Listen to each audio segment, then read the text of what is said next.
স্ত্রীদের প্রাইভেসি রক্ষা করা এটা আপনাদের জন্য খুব জরুরি বিষয়। স্বামীদের জন্য স্ত্রীদের প্রাইভেসি ক্ষুণ্ণ হয় এখন নানাভাবে। আর অসতর্ক স্বামীরা তারা স্ত্রীদের প্রাইভেসি নিজেরাও ক্ষুণ্ণ করেন। নিজের ফেসবুকে স্ত্রীর সমস্ত ফটো পোস্ট করছেন, প্রাইভেসি ক্ষুণ্ণ হয় না? বন্ধুদেরকে ঘরের মধ্যে ঢোকার অনুমতি দিচ্ছেন। আপনারা অনুপস্থিতিতে বন্ধু এসে ঘরের মধ্যে গসিপ করে, আড্ডা দেয় স্ত্রীর সাথে। এই ঘটনাগুলো ঘটছে না?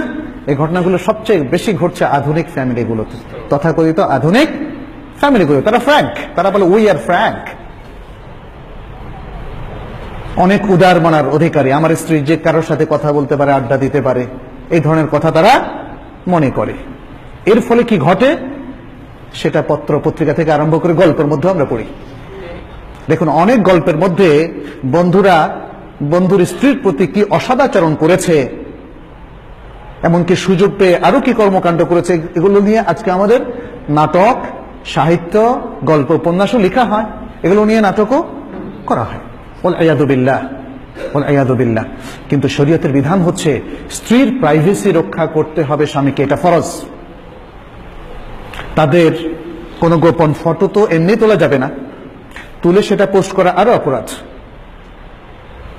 স্ত্রীর ফটো সেটা যদি স্বাভাবিক ফটোও হয়, যেমন পর্দা ছাড়া একটা ফটো, সেটা কিন্তু আপনি ফেসবুকে কিংবা টুইটারে অথবা ইনস্টাগ্রাম যেখানে হোক না কেন আপনি সেখানে আসলে পোস্ট করতে পারেন না।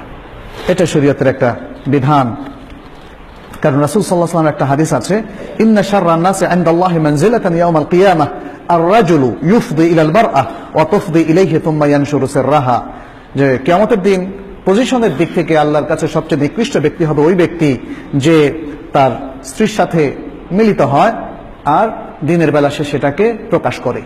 এটা হচ্ছে একটা উদাহরণ। আপনি স্ত্রীর সাথে ইউফদি, ইফদার কথা বলা হয়েছে, তার সাথে খালোয়ায় নির্জনে একসাথ হন। এখন সেটা দাম্পত্য সম্পর্ক স্থাপনকে যেমন বোঝায়, এর থেকে কম জিনিস করে বোঝায়। আপনি স্ত্রীর সাথে খুব ঘনিষ্ঠভাবে বসে আছেন, ছবি তুললেন, পোস্ট করলেন, তাহলেও এই হাদিসের মধ্যে আপনি পড়ে যাবেন।